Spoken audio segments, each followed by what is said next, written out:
Should value investors be considering collectible silver? I'm Jack Otter, editor of BARRON'S.com. I'm here with Richard Maurice, who's the editor of Barron's Penta magazine. So, Richard, you wrote an interesting story in the most recent issue where you looked at collectible silver kind of through the lens of a value investor, just like Barron's does at stocks. What did you find? Well, I noticed that modern tastes and modern choices have changed, and that we no longer want to spend a lot of time polishing silver. And that's partly the reason why silver has fallen out of favor.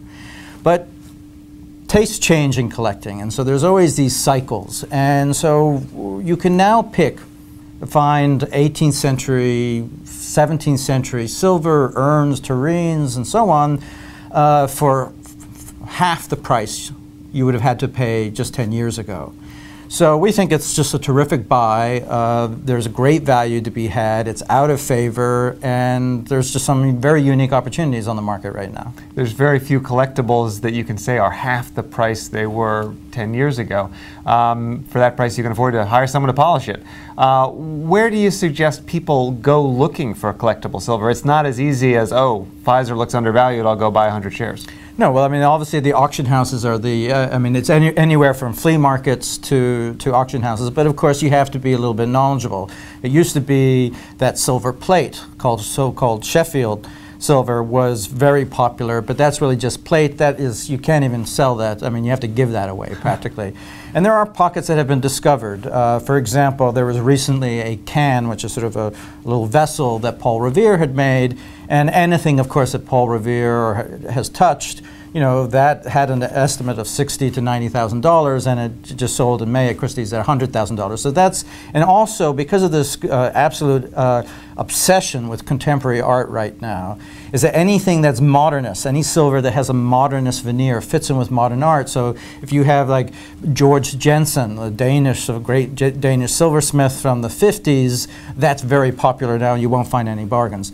But if you go back to the 18th century, I mean, you have to understand that silver really was the contemporary sculpture of its day. You know, those mantelpieces that were made of silver were, you know, sort of like the contemporary sculpture of their day. And there's great craftsmanship, great quality, and I mean, there is, and in the 19th century, you have Gorham silver, which was sort of the second silver maker to Tiffany. That stuff you can get on pennies on the dollar right now. Wow. One piece set that came up by Tiffany, 1907, it went for $10,000.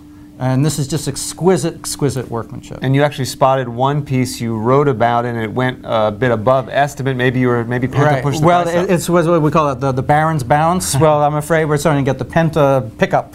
And what's happening is that the pieces that I mentioned in my specific article all tend to go above their highest estimate. So we saw this wonderful piece from the 1680. It was a German silversmith. It was a little tankard, and it had a $3,000 to $5,000 estimate, which was just an absolute steal, and it went for $6,000. So it went above the estimate, but I personally still think it's a great deal. You made reference to the popular, you know, anything modern is popular these days. Does that point to any bubbles that you're seeing in the collectible market? Anything you'd steer clear of? No, I wouldn't say. Well, other than these areas where you need high quality silver. I mean, anything of second, you can't, it's actually selling for less than the value of the silver. I mean, that tells you how out of favor a lot of the silver is. So you do need something with a bit of a story behind it, good provenance as usual.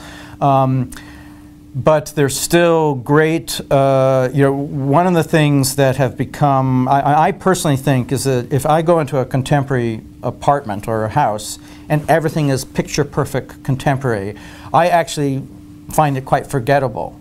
To me, the beauty of, you know, of an apartment or a house is when there's tension. So, I mean, to me, there's nothing more pretty than an old New England farm kitchen table next to a Basquiat. And it's the tension between the old, or something chrome in the kitchen. So it's the tension between old and the new, the different materials. And I think that a 17th century soup tureen next to a contemporary painting looks fabulous. I mean, that's my personal view. And suggests good taste. Absolutely.